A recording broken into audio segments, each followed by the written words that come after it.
ఓం నమో నారాయణాయ. భక్తికి, అంకితభావానికి మరియు దైవ ప్రేమానురాగానికి నిలువుటద్దం గోదాదేవి జీవితం. సాక్షాత్తు భూదేవి అవతారమై, తులసి వనంలో వికసించిన సిరిమల్లెలా పుట్టి, ఆ రంగనాథుడినే తన పతిగా పొందిన మహాభక్తురాలు మన ఆండాల్ అమ్మవారు. ఆమె జీవితం కేవలం ఒక పురాణ గాథ మాత్రమే కాదు, ప్రతి మానవుడు దైవాన్ని ఎలా చేరుకోవాలో చూపించే ఒక ఆధ్యాత్మిక మార్గం. ఈరోజు మనం భక్తి పారవస్యంలో ముంచెత్తే గోదాదేవి చరిత్ర మరియు గోదా రంగనాథుల కళ్యాణ వైభవం గురించి అక్షరాలా వివరంగా తెలుసుకుందాం. ఇక కథలోకి వెళ్తే, ఒకసారి వైకుంఠంలో శ్రీమన్నారాయణుడు యోగ నిద్ర నుండి మేల్కొనగా స్వామి వారి దర్శనానికై దేవతలు మునులు అందరూ వచ్చి స్వామిని సేవించుకుంటున్న సమయంలో స్వామి వారిని ఒకరు ఇలా ప్రశ్నించారట. స్వామి, మీకు అనేక రకములైన కైంకర్యములు నిత్యము జరుగుతూ ఉంటాయి కదా, ఆ కైంకర్యాలన్నిటిలో తమరికి ప్రీతి పాత్రమైన కైంకర్యము ఏమిటి అని. అప్పుడు స్వామి వారు తనకి పుష్ప కైంకర్యము అత్యంత ప్రీతిపాత్రమైనదని అన్నారట. అనంగానే పక్కన ఉన్నటువంటి భూదేవి, అయ్యో, అటువంటి సేవ నేను స్వామికి ఎప్పుడు చేసుకుంటాను అని మనసులో అనుకుందట. అంతే స్వామి తదాస్తు అన్నారట. అప్పుడు అమ్మవారు, స్వామి, మరి నేను ఎవరికి ఎప్పుడు జన్మించాలి అని అడగగా స్వామి వారు ఇలా చెప్పారు. మన గరుత్మంతుని యొక్క అంశలో భట్టనాథుడని ఒకరు జన్మిస్తారు, వారికి అయోనిజవై తులసి వనంలో నువ్వు దొరుకుతావు అని అభయమిచ్చారు స్వామి వారు. గరుత్మంతుడు భట్టనాథుడిగా జన్మించడానికి ఒక కథ ప్రచారంలో ఉంది. ఒకసారి లక్ష్మీనారాయణులకు భూలోక విహారం చేయాలనిపించి వారి వాహనమైన గరుత్మంతుడిని సిద్ధం కమ్మని ఆజ్ఞాపించారు. గరుత్మంతుడు లక్ష్మీనారాయణులను తనపై ఎక్కించుకొని భూలోక విహారానికి తీసుకొని వెళ్లగా అక్కడ ప్రకృతిని చూసి ఎంతో పులకరించిపోయి పారవస్యంలో మునిగిపోయిన లక్ష్మీనారాయణులు ఆనందంతో నిండిన హృదయాలతో, గరుత్మంతా, ఈరోజు ఈ ప్రకృతిని చూసిన మా మనస్సు ఎంతో ఆనందభరితమైంది. గరుత్మంతా, ఎప్పుడు నీవు మా సేవలో తరించడమే కాని మమ్మల్ని ఒక్కసారి కూడా నోరు తెరిచి ఏ కోరికను కోరలేదు. ఈరోజు నీవు ఏది కోరినా అది ఖచ్చితంగా నెరవేరుస్తాను, ఏదైనా కోరుకొనుము అని పలికారు లక్ష్మీనారాయణులు. దానికి గరుత్మంతుడు, స్వామి, ఎప్పుడూ మీ సేవలోనే నేను తరించాలి, అదే నా కోరిక అన్నాడు. దానికి లక్ష్మీనారాయణులు, నీవు చేస్తున్న ఈ సేవకి మేము ఏదైనా ప్రతిఫలంగా ఇవ్వాలనుకుంటున్నాము, ఏదైనా సంకోచించకుండా కోరుకో అన్నారు. దానికి గరుత్మంతుడు, స్వామి, నీవు నా తల్లి అయిన లక్ష్మీదేవిని ఎప్పుడూ విడువకుండా నీతోనే ఉంచుకుంటావు, ఎందుకంటే మీ ఇద్దరికీ వివాహం అనే బంధం ఉంది కాబట్టి. అలాగే నేను కూడా నీతో బంధాన్ని ఏర్పరచుకుని నీతో శాశ్వతంగా ఉండిపోయి నీ సేవలోనే తరించాలి, అదే నా కోరిక. కాబట్టి నీతో నాకు బంధం ఏర్పడాలి స్వామి. దానికి నీవు నాకు అల్లుడిగా, నేను నీకు మామగారిగా మన ఇద్దరి మధ్య ఒక బంధాన్ని ఏర్పరిచి నా జన్మను ధన్యం చేయు స్వామి అన్నాడు వినయంగా గరుత్మంతుడు. దానికి శ్రీ మహావిష్ణువు చిరునవ్వు నవ్వి, గరుత్మంతా, ఎప్పుడూ నా సేవలో తరించాలని నీ కోరికతో నీవు నన్ను మరింత నీకు దగ్గర చేసుకున్నావు. నీ కోరిక తప్పకుండా నెరవేరుతుంది.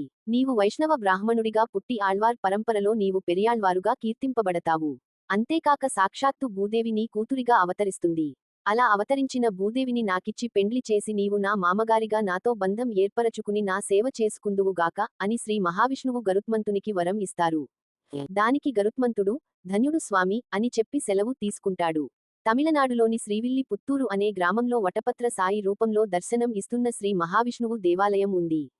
ఆ ఆలయ పూజారి అయిన ముకుందాచార్యులు, పద్మ అనే దంపతులకు గరుత్మంతుడు కుమారునిగా జన్మించి విష్ణుచిత్తుడు అనే పేరుతో ప్రఖ్యాతి గాంచారు.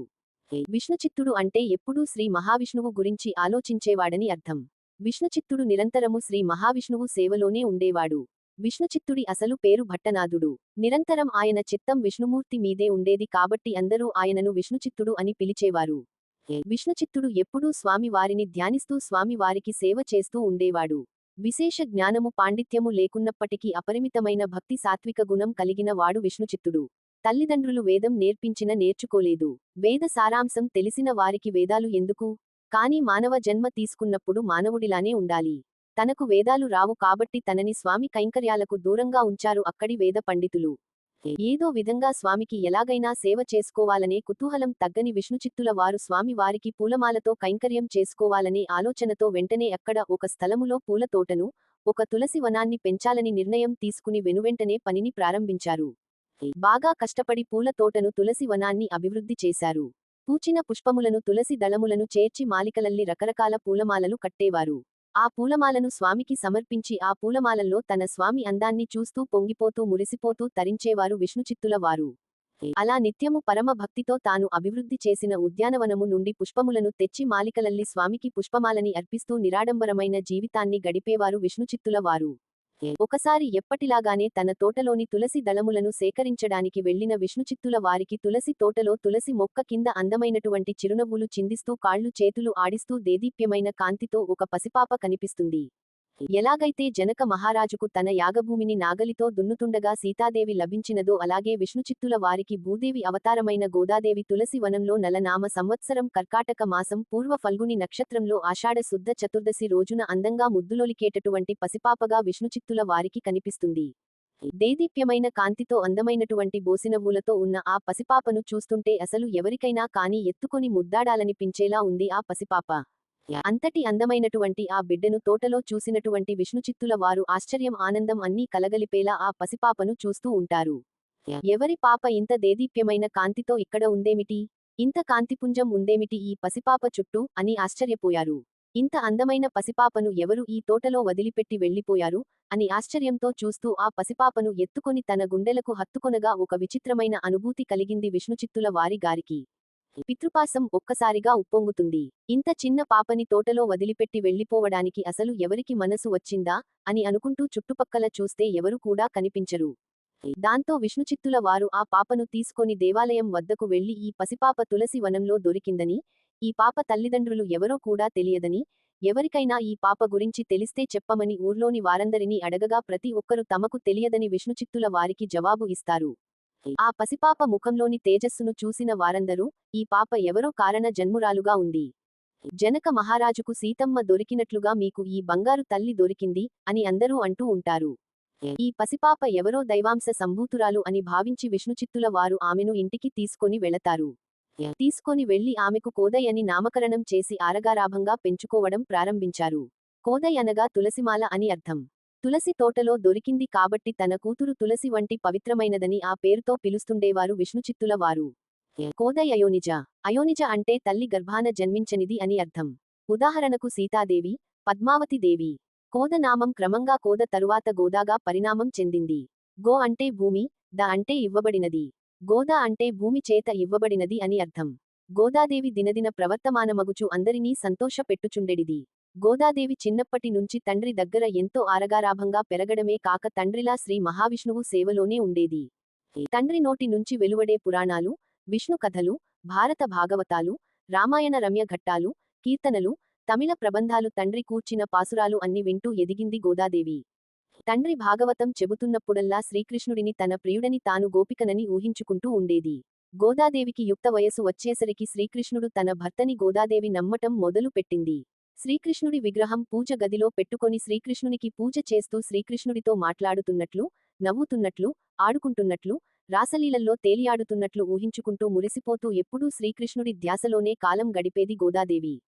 విష్ణుచిత్తుల వారు పుష్పములను కోసి తులసి దళాలతో చేర్చి మాలలు అల్లుతూ ఉంటే అది చూసిన గోదాదేవి తాను కూడా తన తండ్రి వద్ద పూలమాలలు అల్లటం నేర్చుకున్నది. తులసి దళాలతో మాలికలు అల్లి పూలమాల ద్వారా గోదాదేవి శ్రీవిల్లి పుత్తూరులోని మూలమూర్తి వటపత్ర సాయికి ప్రేమ సందేశాలు పంపిస్తూ ఉండేది. విష్ణుచిత్తుల వారు గోదాదేవి కట్టిన పూమాలను చూస్తూ, అమ్మ గోదా నీవు నాకంటే అందంగా పూమాలను చక్కగా అల్లుతున్నావు తల్లి. ఎంత బాగా అల్లుతున్నావంటే కట్టిన పూమాలను స్వామికి అలంకరిస్తే స్వామి వారు ఎంతో అందంగా కనిపిస్తున్నారు. చూడటానికి రెండు కళ్ళు చాలవేమో అనిపిస్తుంది తెలుసా అంటారు. అప్పుడు గోదాదేవి తాను కూడా స్వామి వారి ఆలయానికి వచ్చి ఆ స్వామి వారి యొక్క దివ్య మంగళ స్వరూపాన్ని దర్శిస్తానని, స్వామి వారి అలంకారాన్ని తన కళ్లతో చూస్తానని తండ్రిని కోరగా, సరేనని విష్ణుచిత్తుల వారు ఆమెను ఆలయానికి తీసుకురాగా స్వామి వారి విగ్రహాన్ని చూస్తూ గోదాదేవి, ఆహా ఎంత అందంగా ఉన్నారో స్వామివారు. స్వామి వారిని చూసిన నా కళ్ళు తరించాయి అని పరవశించిపోయి స్వామి వారిని చూస్తూ ఇలా అంటుంది. భువనైక మోహనాకారుడివి నిన్ను నా అందం ఏ విధంగా ఆకర్షిస్తుంది? మీ అందం ముందు నా అలంకరణ ఏమాత్రం సరిపోదు అంటూ గోదాదేవి భక్తిలో మునిగిపోయి పారవస్యంతో మాట్లాడుతుంది. నిత్యము శ్రీకృష్ణుడి ప్రతిమ వద్దకు వెళ్లి గోదాదేవి తాను వెన్న దాచి పెట్టానని తినడానికి రమ్మని శ్రీకృష్ణుడిని పిలిచి బ్రతిమలాడేది. శ్రీకృష్ణుడు రాకపోయేసరికి కోపగించుకునేది, విసుక్కునేది, బాధపడేది. శ్రీకృష్ణుడిని ఎంత పిలిచినా ఎలా పిలిచినా రావటం లేదని ఒకచోట దిగాలుగా కూర్చుని అటు ఇటు శ్రీకృష్ణుడు వస్తాడేమో అని చూస్తుండగా తన తండ్రి అయిన విష్ణుచిత్తుడు స్వామి వారి కోసం కట్టిన పూలమాల వైపు తన చూపు పడుతుంది. వెంటనే తనకు మెరుపు లాంటి ఆలోచన వస్తుంది. శ్రీకృష్ణుడు అలంకార ప్రియుడు అని తన తండ్రి చెప్పగా విన్న విషయాన్ని గుర్తు తెచ్చుకుంటుంది.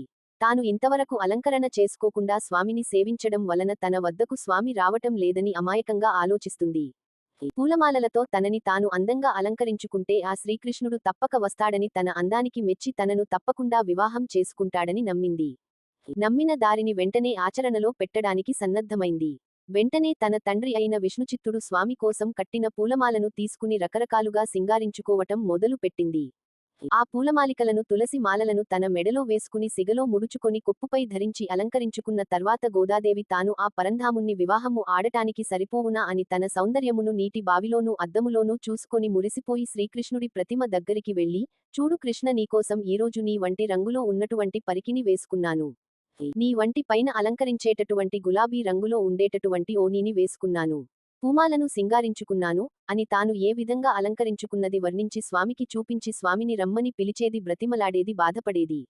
చివరగా స్వామి రావటం లేదని కన్నీరు కారుస్తూ తాను అలంకరించుకున్న పూలమాలను ఒక్కొక్కటిగా తీసేస్తూ తిరిగి తన తండ్రి ఉంచిన పూలబుట్టలోనే పడవేసేది. ఇది తెలియని విష్ణుచిత్తుడు ఆ పూలబుట్టలోనున్న పూలమాలను స్వామి కైంకర్యం కోసం తీసుకువెళ్లి స్వామికి అలంకరించేవాడు.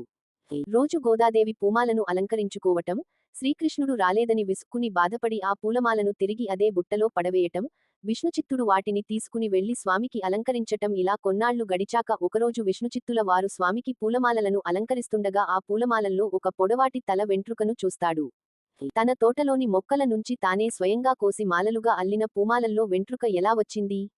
తన ఇంట్లో తన కూతురు తప్ప ఇంకెవ్వరూ లేరు, అసలు ఏమై ఉంటుందని ఆలోచిస్తూ విష్ణుచిత్తుల వారు ఇంటికి వెళ్లి తన కూతురితో, పూలబుట్టలో ఉన్న పూలమాలను నీవు ఏమైనా తీసావా అమ్మా? అని అడుగగా గోదాదేవి తడబడుతూ తత్తర పడుతూ ఇంట్లోకి వెళ్ళిపోతుంది. ఇది చూసిన విష్ణుచిత్తుడు అసలు విషయానికి ఏమిటో తెలుసుకోవాలని ఆలోచిస్తూ నిద్రలోకి జారిపోయాడు. ఆ మరుసటి రోజు విష్ణుచిత్తుడు యథావిధిగా పూలమాలను బుట్టలో పెట్టి తాను పక్కకు వెళతాడు. అప్పుడు గోదాదేవి అక్కడి వచ్చి ఆ బుట్టలో ఉన్న పూలమాలను తనకు సింగారించుకుంటుంది. సింగారించుకుని శ్రీకృష్ణుడు ప్రతిమ దగ్గరికి వెళ్లి, స్వామి, నన్ను చూసావా? ఈరోజు కొప్పు పక్కకు పెట్టి ఆ కొప్పుకు పూమాలను సింగారించాను. ఈ పూలమాలను చూసావా? ముందు నుంచి వెనకకు కాక వెనక నుంచి ముందుకు వేశాను. ఇలా పూలమాలను వేసుకోవటం వల్ల నేను నడుస్తుంటే పూల తోట నడుస్తున్నట్లు ఉంది కదా అని మురిసిపోతూ గోదాదేవి తాను సింగారించుకున్న విధానాన్ని వర్ణించసాగింది. మళ్ళీ, స్వామి చూడు, నా చేతిలో ఈ కమలం ఎంత అందంగా ఉంది కదా అని ఇంకా వర్ణించసాగింది. విష్ణుచిత్తుడికి పూలబుట్ట కనిపించకపోవడంతో కూతురిని అడుగుదామని గోదాదేవిని వెతుక్కుంటూ ఇంటి లోపలికి వస్తాడు. లోపలికి వచ్చిన విష్ణుచిత్తుడు గోదాదేవిని చూసి నిర్ఘాంతపోతాడు. అమ్మ గోదా, ఏమిటి తల్లి నువ్వు చేస్తున్న పని? స్వామి కైంకర్యం కోసం కట్టిన పూలమాలను నువ్వు ధరిస్తున్నావా? ఎన్నాళ్ల నుంచి చేస్తున్నావు తల్లి ఈ పని? అని తన కూతురిని నిలదీస్తాడు. ఇలా చేయటం తప్పా నాన్న అని అమాయకంగా అడిగింది గోదాదేవి తండ్రి అయిన విష్ణుచిత్తుడిని చూస్తూ. తప్ప అని నెమ్మదిగా అడుగుతావేమిటి తల్లి? ఇది మహాఘోరం, పాపం, క్షమించరాని నేరం. స్వామి వారికి నిర్ణయింపబడిన పూలదండ నీవు ముందర ధరించుట అపచారం అమ్మా. మనం మానవులం తల్లి, మనం ధరించిన పూలమాలను అంటే ఈ నిర్మాల్యాన్ని, ఈ జగతిని ఏలే ఆ స్వామిక నేను ఇన్ని రోజులు సమర్పిస్తున్నది. ఆ స్వామికి ఈ విషయానికి తెలిస్తే ఇంకా ఏమన్నా ఉందా అని పరిపరి విధాలుగా రోధించసాగాడు విష్ణుచిత్తుడు. ఆ రోజు పుష్పమాలలను స్వామికి అలంకరించకుండా మిగిలిన పూజలు యథావిధిగా చేస్తాడు విష్ణుచిత్తుడు. దీంతో స్వామి వారి యొక్క ముఖం చిన్నబోతుంది. దీనికంతటికీ తన కుమార్తె తప్పిదమే కారణమని బాధపడుతూ స్వామి వారి పట్ల అపరాధం చేశారని దుఃఖిస్తూ నిద్రించగా ఆ రోజు రాత్రి విష్ణుచిత్తుల వారి కలలో స్వామి వారు సాక్షాత్కరించి, విష్ణుచిత్త, ఈరోజు తులసి మాలను ఎందుకు సమర్పించలేదు? పుష్ప కైంకర్యాన్ని ఎందుకు చేయలేదు? అని ప్రశ్నించగా విష్ణుచిత్తుల వారు చేతులు జోడించి ఇలా సమాధానం చెప్పారు. స్వామి, మీరు సర్వాంతర్యామి, సర్వజ్ఞులు, మీకు తెలియనిది ఏముంది? ఆ పూలమాలను మీకు సమర్పించక మునుపే మా అమ్మాయి గోదా ఆ పుష్పమాలికలను ధరించి విడిచినది. ఒకసారి ధరించి పక్కన పెట్టారు అంటే వాటిని ఉచ్ఛిష్టములు అంటారు. ఆ నిర్మాల్యాన్ని మీకు ఎలా సమర్పిస్తాను స్వామి? అందుచే మీకు మాలను సమర్పించలేకపోయితిని. కొత్తవి తయారు చేయుటకు సమయము లేకపోయింది అని విన్నవించుకున్నాడు విష్ణుచిత్తుడు. దానికి స్వామి వారు చిరునవ్వుతో విష్ణుచిత్తుణ్ణి చూస్తూ, విష్ణుచిత్త, నీవు చింతించవలదు, సందేహించవలదు. గోదాదేవి తాను ముందు దాల్చిన మాలికయే మేము కోరదగినది. ఆమె కొప్పులో ధరించినటువంటి మాలికలు, అలంకరించుకోనటువంటి పుష్పములు మాకు వద్దు. గోదా ధరించి ఇచ్చిన మాలలంటేనే మాకు అత్యంత ప్రీతి. గోదాదేవి ధరించిన పుష్పమాలికల నుంచి భక్తి సువాసనలు వెలువడతాయి. గోదా నా అంతరంగిక భక్తురాలు, కారణ జన్మురాలు. ఆమె వేసుకున్న మాలను ధరించడం వల్ల తనకు అపచారం కాదు, ఆనందం కలుగుతుంది అని కనుక తనకు నిత్యము గోదాదేవి ధరించిన పూలమాలనే తనకు సమర్పించమని, ఈ పుష్ప కైంకర్యం తనకు రోజు ఇలాగే జరగాలని ఆజ్ఞ చేసి అంతర్ధానమయ్యారు స్వామివారు. కల నుండి మేల్కొన్న విష్ణుచిత్తుల వారు ఆశ్చర్యపడి గోదా చిత్తంలో విష్ణువు విష్ణువు చిత్తంలో గోదా ఉన్నారని అర్థం చేసుకుని గోదాదేవి సామాన్య మానవ కాంత కాదనియు తనను ఉద్ధరించుటకు ఉద్భవించిన ఏ దేవకాంతయో భూదేవియో అని తలుస్తూ నీవు మమ్మల్ని కాపాడటానికి వచ్చినావమ్మా అంటూ ఆండాల్ అని పిలవటం మొదలు పెట్టారు. ఆండాల్ అంటే కాపాడటానికి వచ్చినది, అలాగే నన్ను కన్నతల్లి అని అర్థం. అప్పటి నుంచి ప్రతిరోజు ఆండాలు ధరించిన తులసి మాలనే స్వామికి సమర్పించేవారు విష్ణుచిత్తుల వారు. అప్పటి నుంచి ఆమెకు వచ్చిన మరో పేరు చూడికొడుత్త నాచియార్. ఈ తమిళ పదానికి ఆముక్త మాల్యద అనే సంస్కృత పదానికి ధరించి ఇచ్చిన అని అర్థం. ఇలాంటి సంఘటనలన్నీ గోదాదేవి మనసులో కృష్ణ ప్రేమని మరింతగా పెంచాయి. తనకు పెళ్లి అంటూ జరిగితే ఆ పురుషోత్తమునితోనే జరగాలని అనుకుంది. అందుకోసం గోదాదేవి ఒకసారి తన తండ్రిని ఇలా అడిగింది, కన్య పిల్లలు కోరుకున్న వరునితో వివాహం జరగాలంటే ఏ వ్రతాన్ని ఆచరించాలి అని అడుగుతుంది. దానికి విష్ణుచిత్తుడు, తల్లి కన్య పిల్లలు ఆచరించడానికి మార్గళి వ్రతం లేదా ధనుర్మాస వ్రతం అని ఒకటి ఉంది. ఈ వ్రతానికి కామిక వ్రతం అని పేరు. ఈ వ్రతాన్ని ఎవరు ఏ కోరికతో ఆచరించినా ఆ కోరిక అతి శీఘ్రముగా నెరవేరుతుంది అని చెప్పారు. ఈ వ్రతాన్ని మొట్టమొదటగా సాక్షాత్తు శ్రీకృష్ణుడే స్వయంగా గోపికలతో చేయించాడు. నీవు కూడా ఈ వ్రతాన్ని చేయి, నీకు మంచి జరుగుతుంది అని చెప్పాడు. గోదాదేవి ఈ వ్రతాన్ని మొదలు పెట్టడానికి ముందుగానే అక్కడ ఉన్న కన్య పిల్లలందరికీ ఈ వ్రతం గురించి చెప్పి ఈ వ్రతాన్ని వారందరితో కలిసి చేయటానికి సన్నాహాలు మొదలు పెట్టింది గోదాదేవి. ఈ వ్రతాన్ని చేయటానికి మార్గళి అంటే మార్గశిర మాసం కోసం ఎదురు చూడసాగింది. చివరికి మార్గశిర మాసం రానే వచ్చింది. నెల రోజుల వ్రతములో గోదాదేవి తనను గోప కన్యగా, తన తోటి స్నేహితురాలను గోప కన్యలుగా, తను నివసిస్తున్న శ్రీవిల్లి పుత్తూరును నందగోకులంగా, అక్కడ ప్రవహించే నదిని యమునా నదిగా తామంతా చేస్తున్న ఈ వ్రతాన్ని తమ నాథుడు శ్రీకృష్ణుడు పొందటం కొరకు చేసే వ్రతంగా ఆ వ్రతాన్ని భావించి ప్రతిరోజు ఒక దివ్యమైన గేయాన్ని రచించి స్వామికి వినిపించేది. ఈ వ్రత నిష్టలతో ఉపవాసములతో గోదాదేవి దీక్ష వహించి ఎంతో నిష్కల్మషమైన మనస్సుతో ఈ వ్రతాన్ని ఆచరించింది. ఈ వ్రతాన్ని ఆచరించిన 30 రోజులలో గోదాదేవి శ్రీకృష్ణుడిని తన దగ్గరకు రమ్మని, తాను రాకపోతే నిద్రపోనని, జుట్టు దువ్వుకోనని, జడ వేసుకోనని, కళ్లకు కాటుక దిద్దుకోనని, రకరకాలుగా తిలకాన్ని తీర్చి దిద్దుకోనని, పాలు పెరుగు వెన్న నెయ్యి మీగడ నీకోసం దాచిపెట్టానని, అవి తినటానికైనా రమ్మని, నీవు ఇవి స్వీకరించకపోతే నేను కూడా వీటిని ముట్టుకోనని శ్రీకృష్ణుడిని బ్రతిమలాడేది. తాను రాకపోయేసరికి కోపగించుకునేది, విసుగుకునేది. ఈ విధంగా గోదాదేవి నిష్కల్మషమైన భక్తితో, వ్రత నిష్టలతో, ఉపవాస దీక్షలతో తన మనస్సుని భగవంతుడి పైనే లగ్నం చేసి ఆ పురుషోత్తముడినే భర్తగా పొందాలని వ్రతాన్ని ఆచరించింది.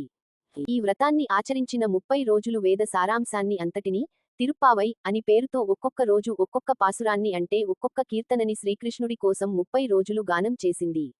ద్రవిడ భాషలో తిరు అంటే పవిత్రమైనది అని, పావై అంటే వ్రతం అని అర్థం. తిరుప్పావై అంటే పవిత్రమైన వ్రతం అని అర్థం. గోదాదేవి రచించిన పాసురాలు కేవలం గీతాలు కాదు, దైవ చింతన కోసం, కర్తవ్య నిర్వహణ కోసం, మానవుల్ని నిద్ర లేపే చైతన్య దీపాలు. ఒక్కో పాసురం చదువుతుంటే మనకు తెలియకుండా మనస్సు పరమాత్మ పాదాల మీద వాలుతుంది. అంతటి మధుర భక్తి పూరితాలుగా పాసురాలను తీర్చిదిద్దింది గోదాదేవి. ఆమె రాసిన పాసురాలు మొత్తం 30. మొదటి 5 తిరుప్పావై ప్రాధాన్యాన్ని తెలియజేస్తాయి. భగవంతుడికి చేసే అర్చన, నివేదన సహా అన్ని ఉపచారాల్లో ఆడంబరాలు అవసరం లేదని, చిత్తశుద్ధి ఉంటే భగవంతుడు సంతోషిస్తాడని ఈ పాసురాల్లో అమ్మవారు తెలియజేస్తారు. భగవతారాధన వల్ల వానలు సమృద్ధిగా కురుస్తాయని, పంటలు దండిగా పండుతాయని, దేశం సుభిక్షంగా ఉంటుందని ఈ పాసురాల్లో పేర్కొన్నారు. తరువాతి 10 పాసురాల్లో చెలులతో కలిసి శ్రీరంగనాథుడిని సేవించడానికి గోదాదేవి వెళుతున్న సన్నివేశాల వివరాలు వర్ణితమై ఉన్నాయి. పక్షుల కిలకిలా రావాలు, అప్పుడే వికసిస్తున్న పుష్పములు, దేవాలయంలో వినిపించే గంటల ధ్వని, లేగదూడల అంబారావాలు, వాటి మెడలో గంటల సవ్వడి మొదలైన మనోహర ప్రకృతి దృశ్యాల వైభవం వీటిలో కనిపిస్తుంది. 15 నుంచి 20 పాసురం వరకు గోదాదేవి చెలులతో కలిసి చేసిన దేవాలయ సందర్శన విషయాలతో నిండి ఉంటాయి. కపట నిద్ర విడిచి లోకాన్ని కాపాడటానికి మేలుకోవయ్యా అంటూ రంగనాథుడికి సుప్రభాతం ఈ పాసురాల్లోనే వినిపిస్తుంది. శ్రీకృష్ణుడి అష్టమహిషుల్లో ఒకరైన నీలాదేవి ప్రార్థన కూడా వీటిలోనే ఉంటుంది. తరువాత 9 పాసురాలు పూర్తిగా భగవత్ విలాసాన్ని ప్రకటిస్తాయి. నిష్కల్మష హృదయంతో తన హృదయాన్ని రంగనాథుడికి అర్పించుకుంటుంది గోదాదేవి. చివరి పాసురంలో ఫలశ్రుతి చెబుతూ ఎవరైతే ఈ పాసురాలు గానం చేస్తారో వారికి భగవంతుని అనుగ్రహం తప్పకుండా కలుగుతుందని అందులో హామీ ఇస్తుంది గోదాదేవి. ఎట్టకేలకు గోదాదేవి ప్రేమకు ఆ పరంధాముడు లొంగక తప్పలేదు. తానే స్వయంగా విష్ణుచిత్తుల వారికి స్వప్నంలో సాక్షాత్కరించి, విష్ణుచిత్త, నీ కుమార్తె గోదా సామాన్య మానవ కాంత కాదు, సాక్షాత్తు భూదేవి అంశ, అలాగే నీవు గరుత్మంతుని అంశవు. రేపే మార్గ వ్రతం ఆఖరి రోజు నీవు నీ కుమార్తె గోదాను పెళ్లి కూతురిని చేసి ఊరేగింపుగా శ్రీరంగానికి తీసుకురా, అక్కడ నేను నీ కుమార్తెను పాణిగ్రహణము చేసుకుందును. వివాహ మహోత్సవానికి నా ఆజ్ఞ మేరకు తగిన సామాగ్రులు తీసుకొని పాండ్య మహారాజు ఛత్రధ్వజ చామరాదులతో మరియు రత్నాదులచే అలంకరింపబడిన దంతపు పల్లకీలో మిమ్ములను స్వాగతించెదడు అని పలికి అంతర్ధానమయ్యారు స్వామివారు. అలాగే స్వామివారు శ్రీరంగంలోని దేవాలయ పెద్దలకు పాండ్యరాజుకు కూడా కలలో కనిపించి విషయాన్ని తెలియజేస్తారు. స్వామివారి ఆదేశాలను విన్న విష్ణుచిత్తుని సంతోషానికి అవధులు లేకుండా పోయాయి. వెనువెంటనే పెళ్లికి ఏర్పాట్లు చేయసాగారు. ఆ రోజంతా విష్ణుచిత్తుడు గాని గోదాదేవి కాని తిండి కాని నిద్ర గాని ఎరుగరు.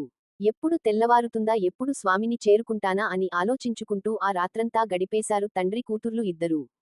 మరుసటి రోజు గోదాదేవి తన వ్రతాన్ని పూర్తి చేసుకున్నాక విష్ణుచిత్తుల వారు తన కుమార్తెను పెండ్లి కూతురిని చేసి శ్రీరంగానికి బయలుదేరటానికి సిద్ధం కాగా పాండ్యరాజు శ్రీరంగం నుండి పండితులను బ్రాహ్మణోత్తములను మేళతాళాలతో ఒక పల్లకీని తీసుకొని వచ్చి విష్ణుచిత్తుల వారితో, శ్రీరంగనాథుడు మమ్మల్ని ఆజ్ఞాపించారు మీ ఇంటికి వెళ్లమని గోదాదేవిని మేళతాళాలతో ఊరేగింపుగా తీసుకురమ్మని చెప్పారు అని చెప్పగా విష్ణుచిత్తుల వారు ఆనందోత్సాహములతో తన జన్మ సార్థకమైనదని పొంగిపోవుచు సకల మంగళ వాయిద్యములు మ్రోగుచుండగా గోదాదేవిని శ్రీరంగమునకు తోడ్కొని పోవుటకు సిద్ధము కాగా గోదాదేవి తాను రచించిన తిరుప్పావై 30 పాసురాలను స్వామి వారికి అర్పించాలని తనతో కూడా తీసుకొని బయలుదేరింది. తద్వారా పాండ్యరాజు వల్లభ దేవునితో పాటు అందరూ కలిసి గోదాదేవిని శ్రీవిల్లి పుత్తూరు నుంచి పల్లకీలో ఊరేగింపుగా మేళతాళాలతో శ్రీరంగంలోని శ్రీరంగనాథుని వద్దకు తీసుకువచ్చారు. అక్కడ వారి రాక గురించి ముందే తెలిసిన ఆలయ అర్చకులు ఘనంగా వారిని ఆలయంలోకి తీసుకువెళ్లారు. గోదాదేవి వెనువెంటనే స్వామిని దర్శనం చేసుకుని తాను రచించిన తిరుప్పావై 30 పాసురాలను స్వామికి అంకితం చేసింది. శ్రీరంగనాథుడికి గోదాదేవికి వివాహం అని తెలుసుకున్న చుట్టుపక్కల వాళ్లు రకరకాలుగా మాట్లాడుకుంటూ ఏమి జరుగుతుందో చూడాలన్న కుతూహలంతో గుంపులు గుంపులుగా రంగనాథుని ఆలయంలో తండోపతండాలుగా వచ్చి నిలబడ్డారు. పండితులు స్వామి వారికి గోదాదేవికి శాస్త్రోక్తంగా కళ్యాణం జరిపించారు. ఆ రోజు భోగి. పెళ్లి అయిన వెంటనే గోదాదేవి తండ్రికి నమస్కరించి తండ్రి దీవెనలు తీసుకుంది. వెనువెంటనే తన భర్త అయిన స్వామికి నమస్కరించింది.